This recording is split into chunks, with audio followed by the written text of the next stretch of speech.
Anyone looking for a game they might have missed out on in the past, something cheap that they can pick up? Well, Tomb Raider from 2013 is really impressing me at the moment. I'm playing it on both PC and Steam Deck. It doesn't need an online connection or anything like that, but it works really well on both. Looks good on PC. The cinematics are good. The storytelling's good. It's really interesting. And on Steam Deck, it's just as good. I'm really impressed with it. It feels good on Steam Deck. It feels like it was almost made for Steam Deck. I suppose it was more of a console game in the past, so maybe that's why. But I've been really impressed with it. Games are incredibly expensive these days. I'm really disappointed in a lot of stuff. I don't want to go out and buy it for full price. I'm still not working at the moment while I'm still trying to build this channel. So having some older games that I can go back to and really enjoy makes a difference for me. It's a big deal. And this is a trilogy, or it's the first part of a trilogy. This game you can get for under £2, maybe about $2 in the sale. Steam's next sale is on tomorrow. I'll make sure that some shorts go out for this just to give you guys a bit of a head up. But you can pick up the trilogy for £10, $10, something like that. How Long to Beat has this game at 15 hours. I'm about 13 hours in, so I'm pretty close to the end. I would imagine across the 3 games you're looking at maybe about 50 hours of gameplay. So for under £10, under $10, I think that's really good. I'm impressed with the presentation. The cutscenes are still good, still looks good, still plays really well. The mechanics are good. I've been really impressed with the bow and arrow. I didn't think that I'd go for that. It felt a bit clunky in the beginning, the way that it's introduced to you. It made me think that the game was a survival game, which I'm not a huge fan of. It's not. It's a linear story that you play through, and a lot happens. I put together the video for this using some of the trailers, and there's certain parts I'd forgotten because I actually started it a few months ago, and I keep coming back to it. I get distracted by other games. Check out some of my other recent videos and you'll see what I've been playing. But it really works. It just kept me going, kept me interested. I wanted to come back to it. I've got a lot of games in my backlog, but this one really stuck out for me. Like I said, with the bow and arrow, I'm killing a lot of stuff, but it makes sense because it's silent. I found that with some of the other weapons that I was attracting other bad guys, other people to kill, and it was causing me a few problems, but the bow and arrow feels good. I even stuck with it after I got to grips with the other weapons. It just felt more fun. Sometimes you do want to be stealthing it.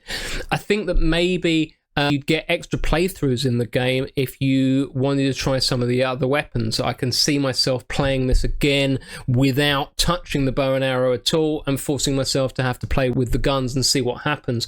I struggled a bit in the beginning because there's a lot of people to kill. I wasn't expecting that. I was expecting more of an exploration puzzle solver. I think probably there's more killing in this than there are puzzles or problems, but I like the exploration as well, the climbing, the zip wires, everything like that. You're going underground, you're going into tombs, you're going onto sinking ships.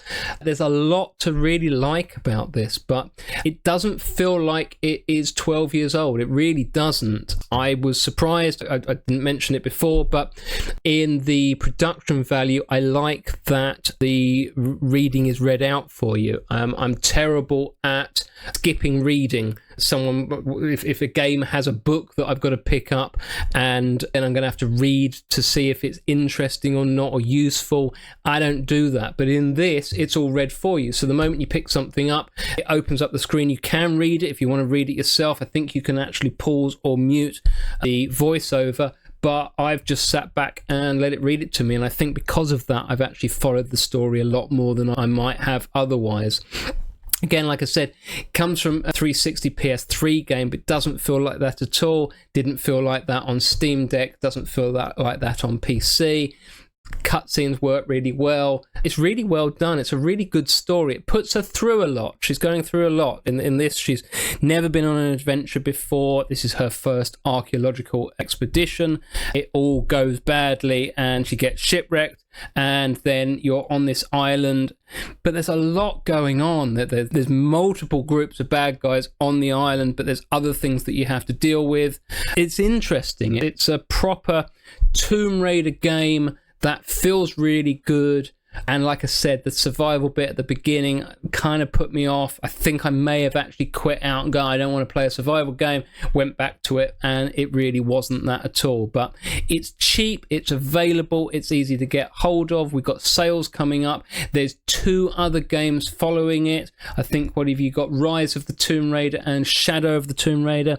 Not played them yet, but looking forward to playing them. We'll probably go straight into them or into the next one after this. But of all the games that I've got a couple of hundred games that I picked up over sales that I think are going to need to be played at some point. When I was checking them out, this one really stuck out. This stood out for me as worth playing right now, worth playing in 2025 and onwards. It's still going to hold up for the next few years. I don't think there's been any other reboots of Tomb Raider that I'm aware of. So these 3 games, really cheap, really easy to get hold of, and really fun to play. Have you played them? Is anyone else playing them in 2025? Have you got any recommendations for games that are similar to this? I'd like something similar, especially if I can pick them up cheap. But anyway, that's the video. I would definitely recommend Tomb Raider 2013, even now, even for years to come. And if you haven't played it on Steam Deck, it's well worth it on that. It's going to look better than most games, and I've been really impressed. Anyway, thanks for watching. I'm Bifties. See you all next time.